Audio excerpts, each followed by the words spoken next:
اللهم صل على سيدنا ومولانا محمد صاحب التاج والمعراج والبراق والعلم دافع البلاء والوباء والقحط والمرض والألم اسمه مكتوب مرفوع مشفوع منقوش في اللوح والقلم سيد العرب والعجم جسمه مقدس معطر مطهر منور في البيت والحرم شمس الضحى بدر الدجى صدر العلا نور الهدى كهف الورى مصباح الظلم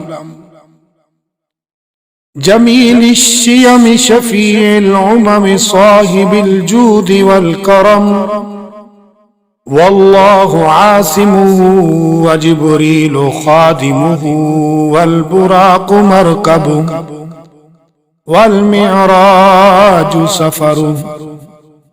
وسدرة المنتهى مقامه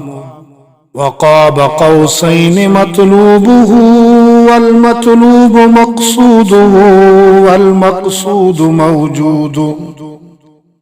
سيد المرسلين خاتم النبيين شفيع المذنبين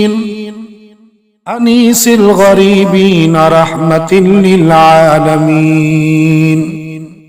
راحة العاشقين مراد المشتاقين شمس العارفين سراج السالكين مصباح المقربين محب الفقراء والغرباء والمساكين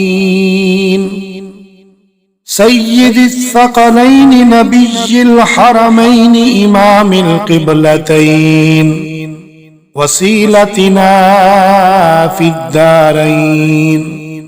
صاحب قاب قوسين محبوب رب المشرقين ورب المغربين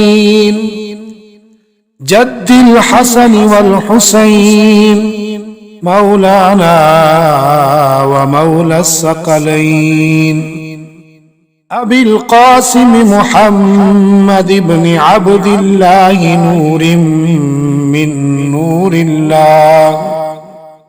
يا أيها المشتاقون بنور جماله صلوا عليه وآله وأصحابه وسلموا تسليما.